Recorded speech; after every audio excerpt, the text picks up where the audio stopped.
pekerjaan yang paling baik itu adalah mengajar. Kenapa mengajar? Karena menginginkan orang menjadi pintar, menginginkan orang menjadi baik, menginginkan orang berilmu. Nah, itu namanya nasihat.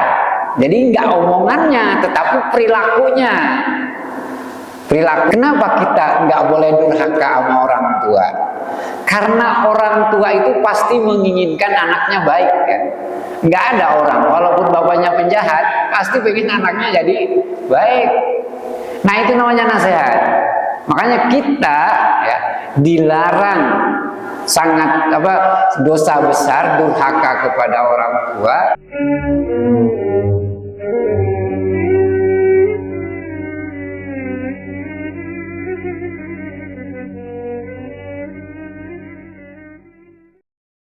Dari Abi Ruqayyah Tamim ibni Aus Ad-Dari, anna Nabiya sallallahu alaihi wasallam, sesungguhnya Nabi sallallahu alaihi wasallam bersabda, ad-dinu nasihah, agama itu adalah nasihat.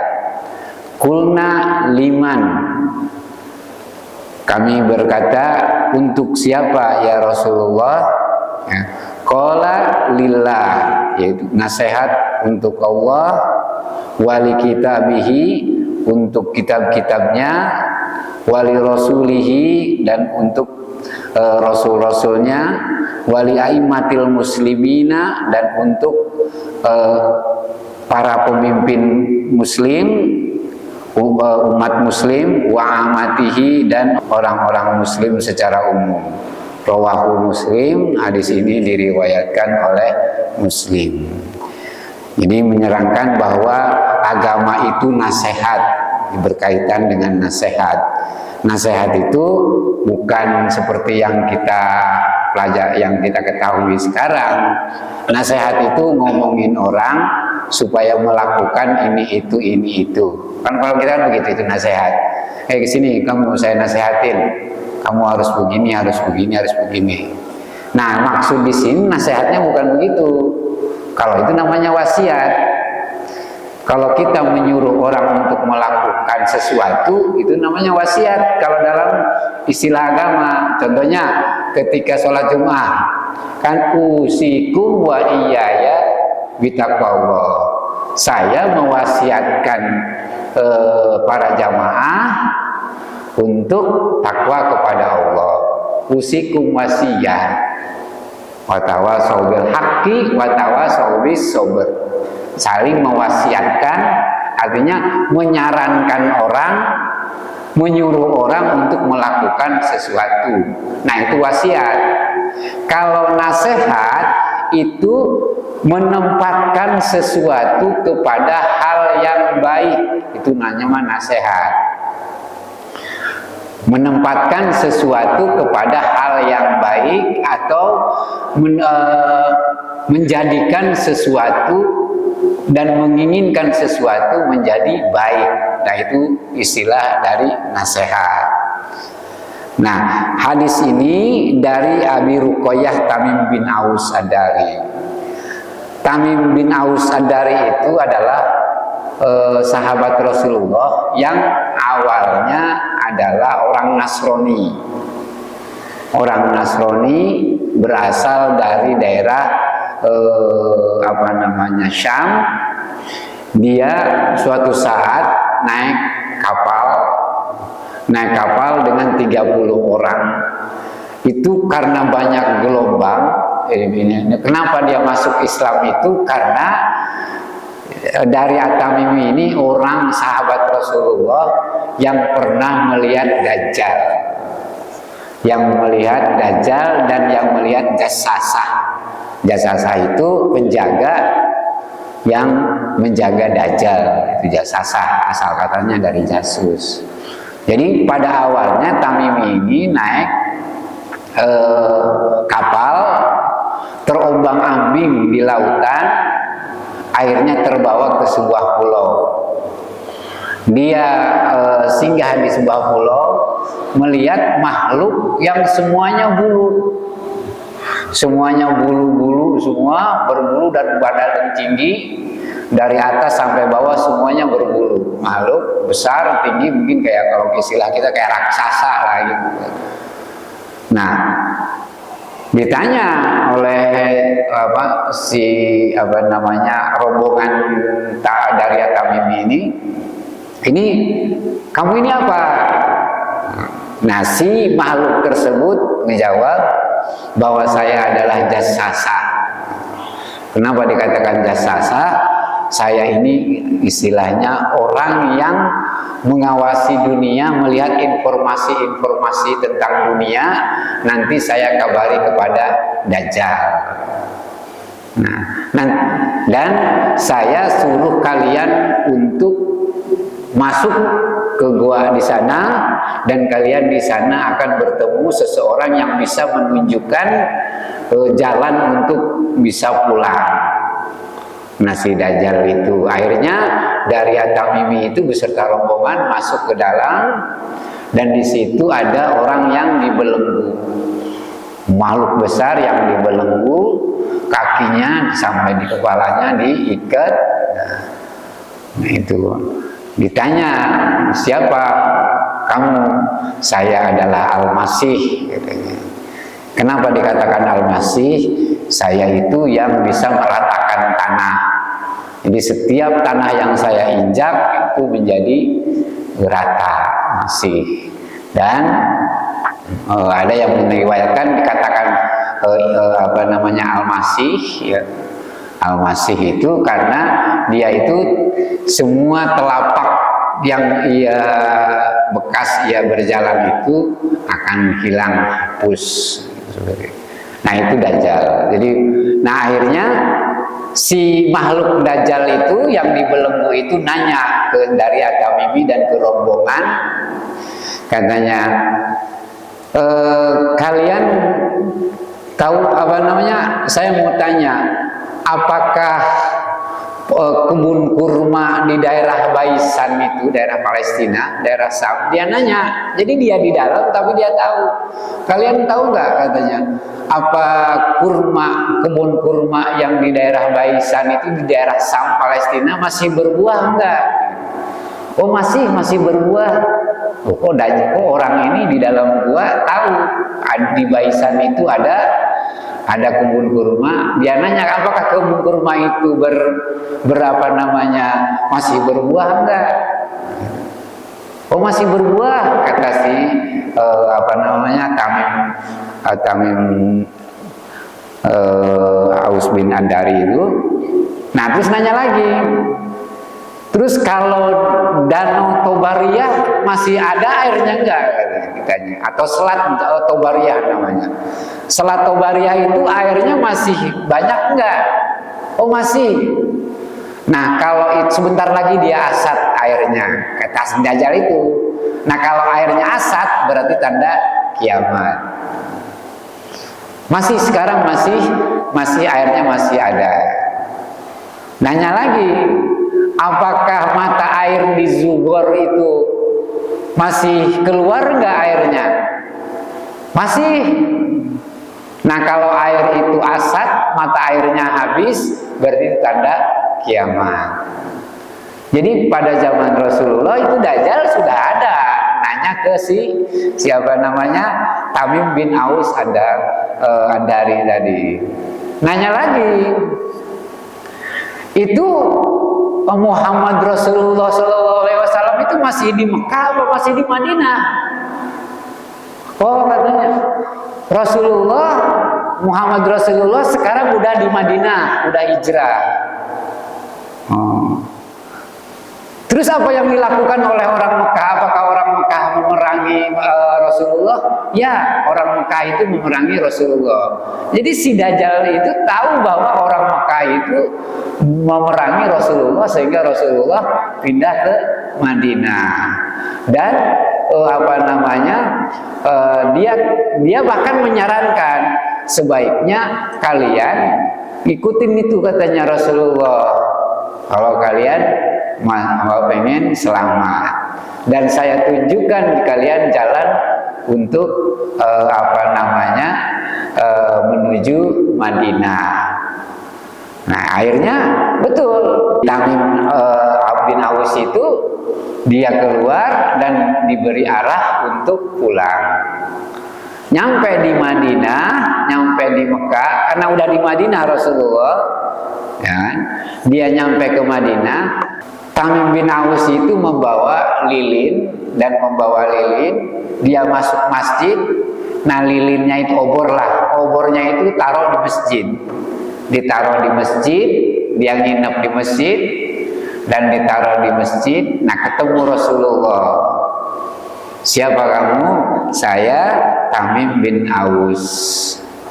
Kamu telah menerangi masjid, katanya. Orang yang menerangi masjid, maka Allah akan meneranginya baik di dunia maupun di akhirat.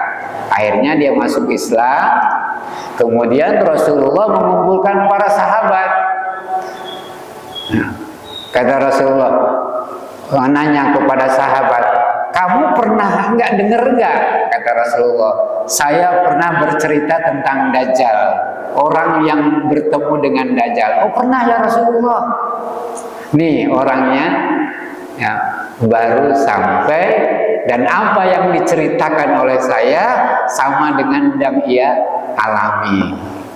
Nah itu tentang Tamim bin Aus Ad-Dari. Jadi orang yang pertama kali dan satu-satunya orang yang pernah melihat Dajjal.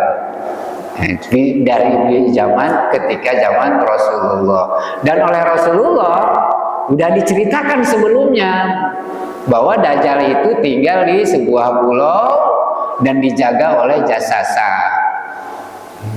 Dan ternyata yang menemukannya itu justru orang Nasrani yang masuk Islam. Karena memang pintar, dia itu kalau sholat itu 1 rakaat aja itu khatam Al-Quran.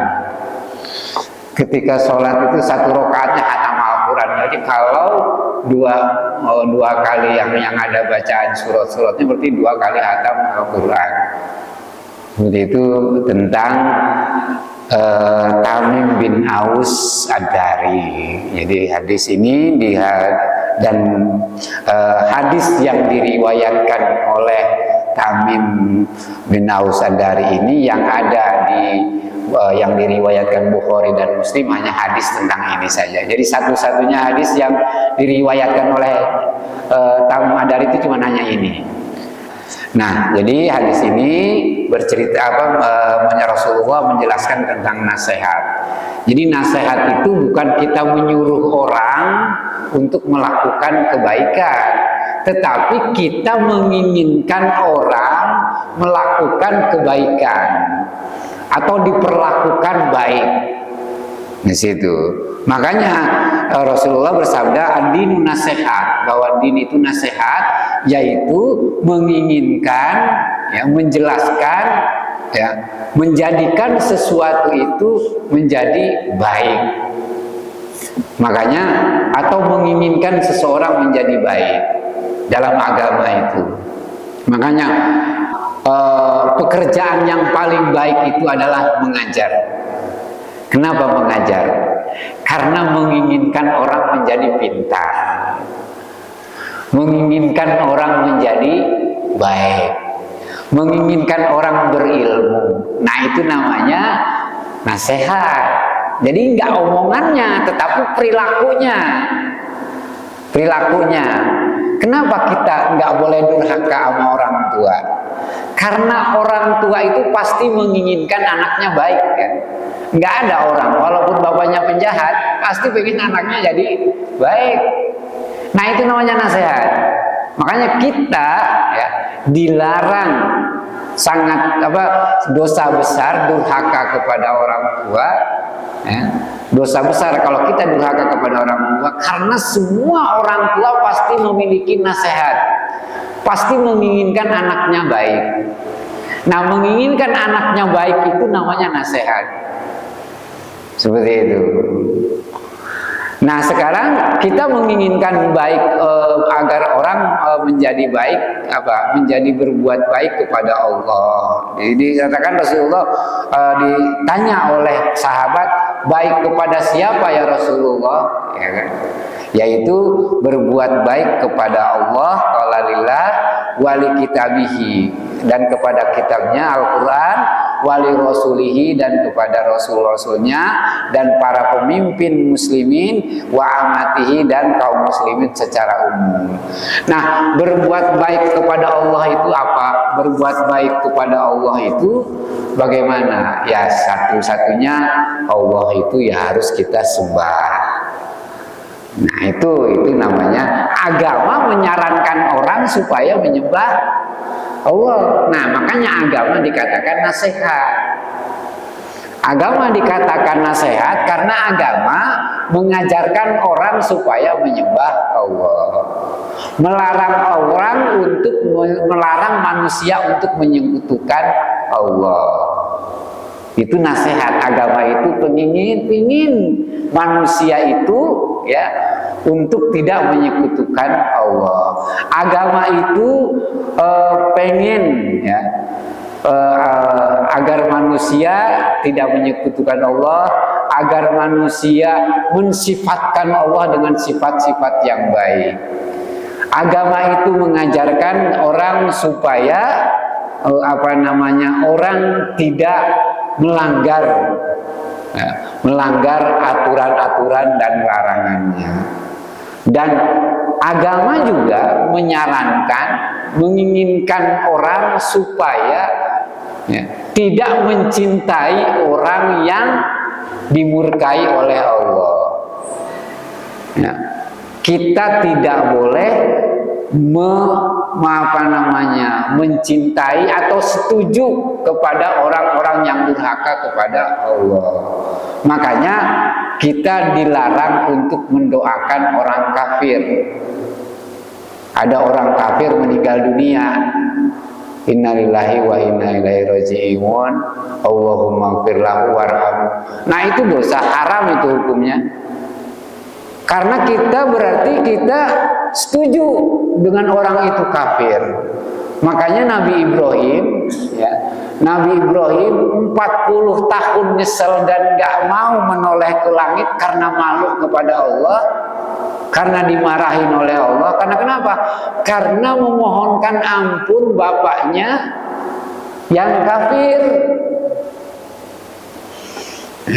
Memohonkan ampun kepada Allah agar bapaknya diampuni.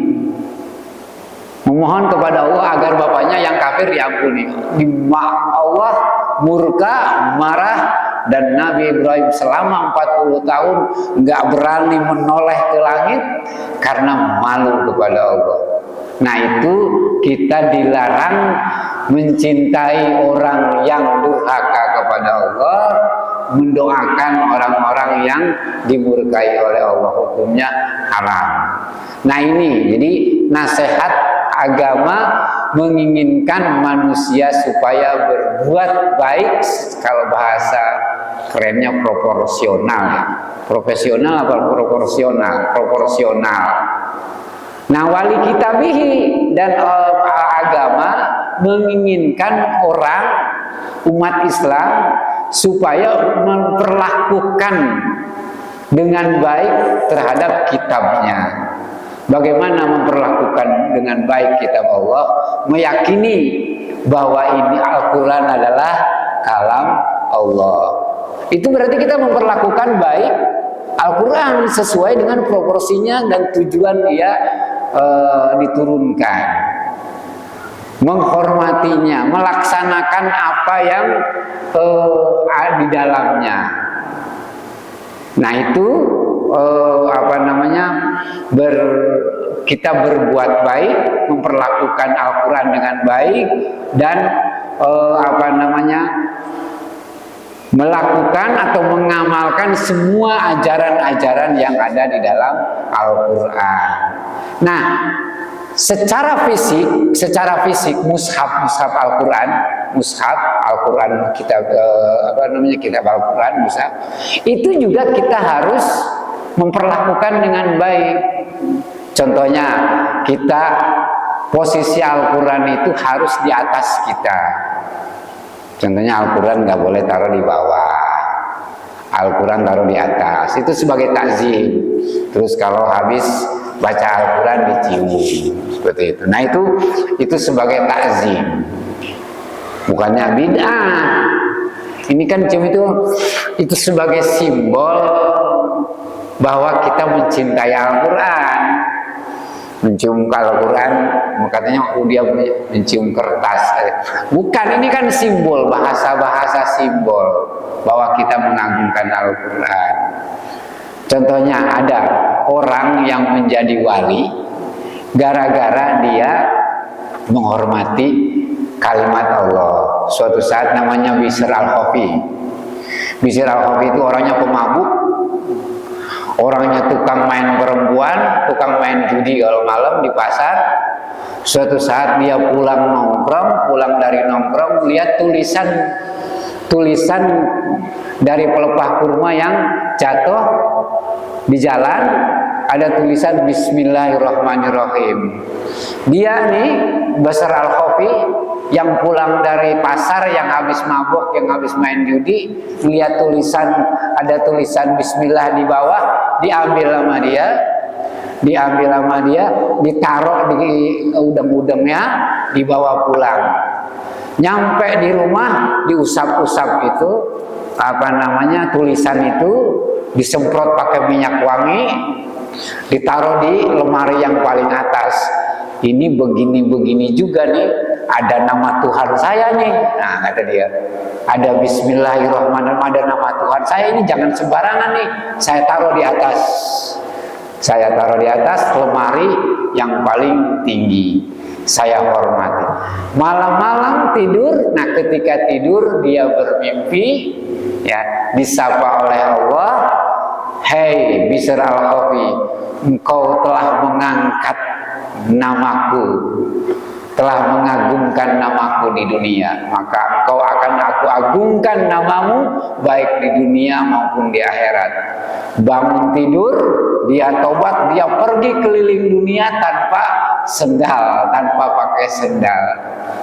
Nah, itu dia menjadi wali. Banyak kata-katanya yang sangat bijaksana. Itu Bishr Al-Khafi. Gara-gara hanya menghormati, bukan gara-gara ya. Artinya dia saking menghormatinya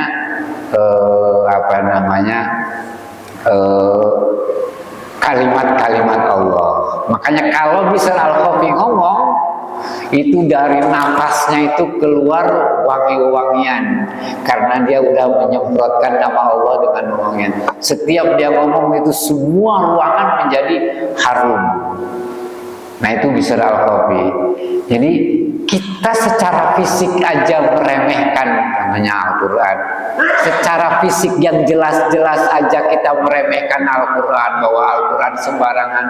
Apalagi materinya, ajarannya. Sangat sulit kita untuk menghormati Al-Quran dong. Secara fisik aja itu kalamullah.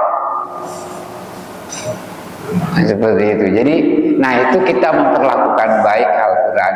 Yang selanjutnya memperlakukan dengan baik adalah Rasul-Rasul Allah. Bagaimana kita memperlakukan, menginginkan yang baik atau memperlakukan dengan baik Rasulullah? Yaitu kita harus percaya bahwa Rasulullah adalah utusan Allah. Kita harus mempercayainya. Kita harus mengikuti sunnah-sunnahnya. Itu berarti kita sudah memperlakukan, dan agama menyuruh itu. Karena agama nasihat menyuruh umatnya supaya memperlakukan Rasulullah dengan baik. Contohnya mencintai Rasulullah, mencintai keluarganya. Nah, cara mencintainya yaitu, orang yang mencintai itu kan selalu mengingat. Orang yang mencintai itu kan selalu menyebut-nyebut kan. Nah, caranya banyak sholawat, selalu mengingat, selalu menyebut, selalu mendoakan. Orang yang mencintai itu kan begitu. Banyak-banyak sholawat seperti itu. Terus Yang terakhir adalah wali aimatil muslimin. Kita harus, agama menyarankan umat muslim untuk berperilaku kepada para pemimpin umat Islam. Pemimpin itu ada dua, ada pemimpin umat Islam itu ada dua, pemimpin di dunia, umaro namanya, para pemimpin dunia itu umaro. Yang kedua, ada pemimpin yang berkaitan dengan akhirat, ulama. Yang berkaitan dengan akhirat, pemimpin kita yang harus kita patuhi itu ulama. Kalau berkaitan dengan urusan dunia, kita harus taat kepada umaro. Nah, apa yang diinginkan oleh agama umat Islam memperlakukan para pemimpin? Ya, kita harus taat kepada para pemimpin.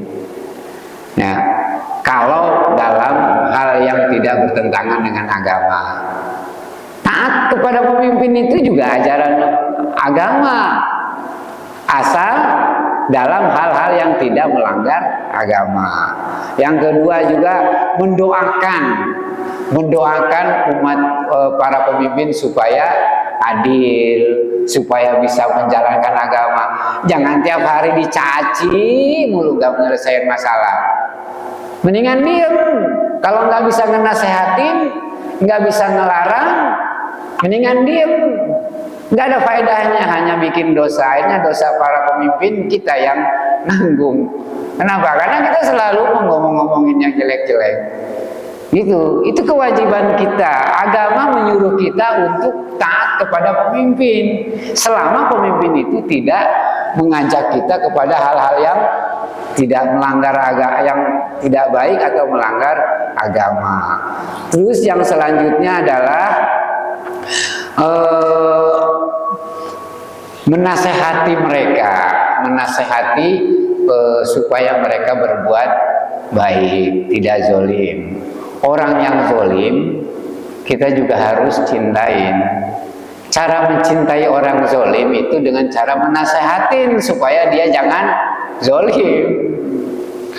Kita jangan membenci orang zolim.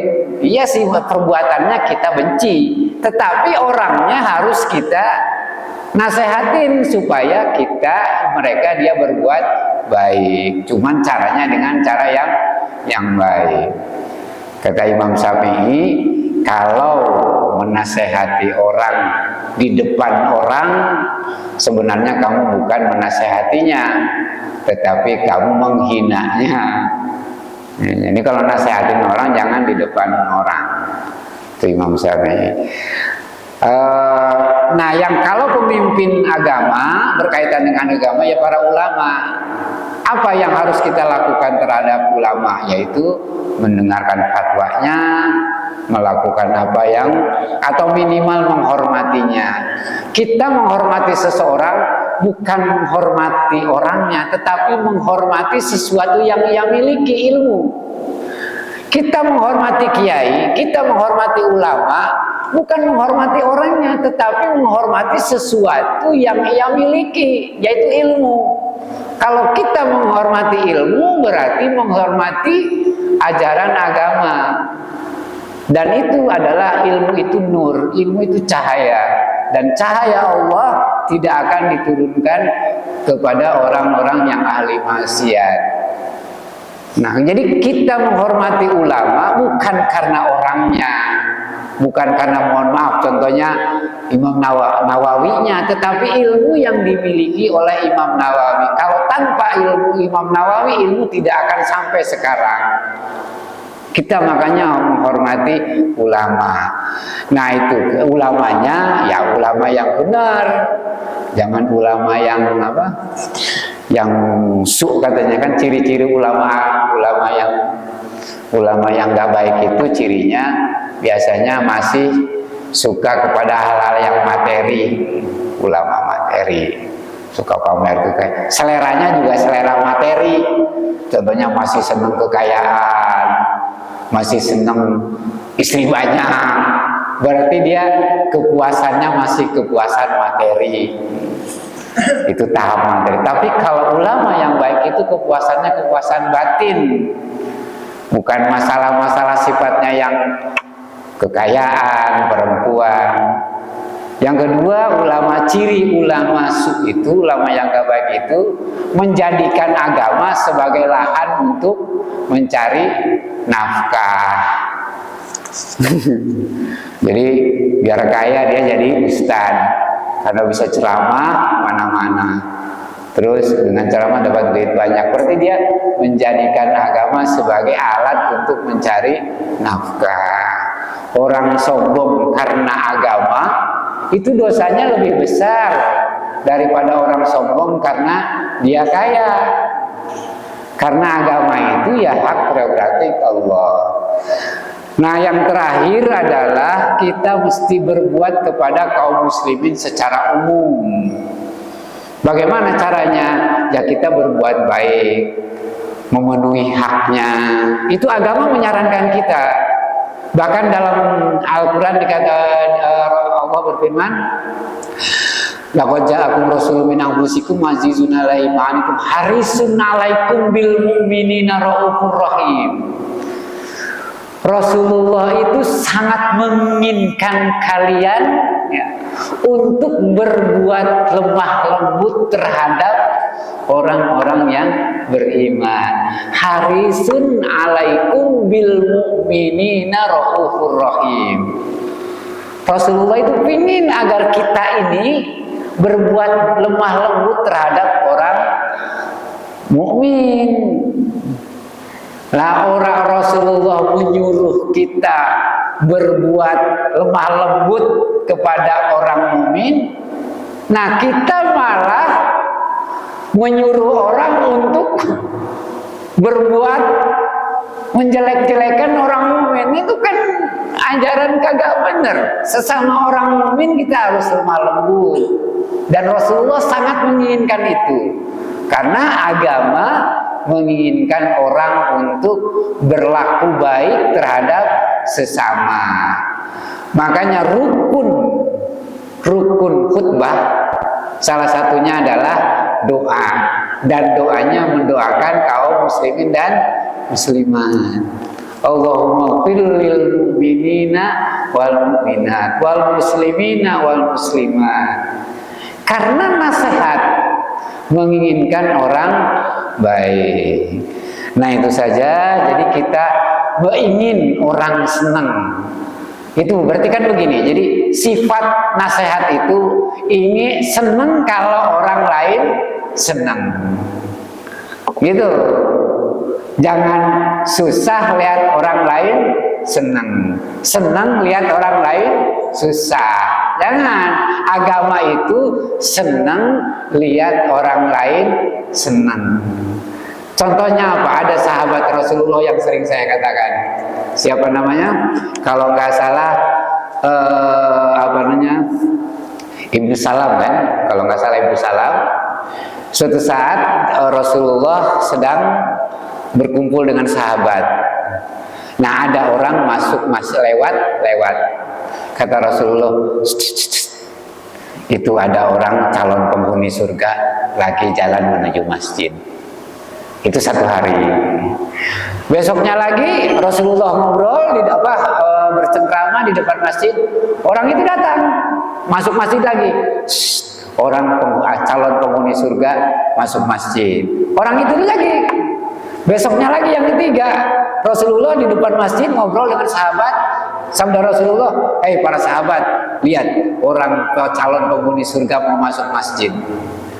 Orangnya itu juga. Akhirnya kalau nggak salah Ibu Umar penasaran, dikuntitin itu orang, diikutin. Ini orang ini apa sih? Kok Rasulullah mengatakan dia calon penghuni surga? Dia numpang. Kamu Muslim, saya pengen bertamu di rumah kamu selama 3 hari. Saya pengen tahu apa yang kamu lakukan sehingga Rasulullah mengecap kamu calon penghuni surga. Tiap malam biasa aja, tidur aja, bangun subuh, salat subuh bangun, nggak ada salat malam sampai siangnya ya makan seperti biasa, nggak puasa sunnah seperti orang-orang biasa, enggak tiap hari belajar, tiap hari ini malamnya tidur seperti biasa, bangun subuh, sholat jamaah, kalau siang dia pergi mencari kayu bakar. Nah ditanya, loh kok ini orang perbuat amal ibadahnya biasa aja, tapi Rasulullah mengatakan calon penghuni surga. Apa ditanya? Saya sebenarnya kesini pengen bertanya kepada kamu, apa sih kelebihan amal ibadah kamu sehingga kamu dicap oleh Rasulullah calon penghuni surga? Saya lihat kamu sholat malamnya enggak sholat malam, enggak ngaji banyak sampai ini, siangnya juga enggak puasa, biasa aja seperti orang biasa mencari nafkah. Tapi kenapa kamu dicap sebagai orang yang calon penghuni surga? Oh iya, saya itu kalau tiap pagi berdoa supaya orang-orang mukmin, orang-orang muslim selalu diberi kebahagiaan, selalu diberi kemenangan, selalu diberi kesuksesan. Saya selalu menginginkan orang-orang mukmin itu bahagia. Saya selalu mendoakan orang-orang mukmin itu sejahtera. Saya ingin orang-orang mukmin itu selamat baik di dunia maupun di akhirat.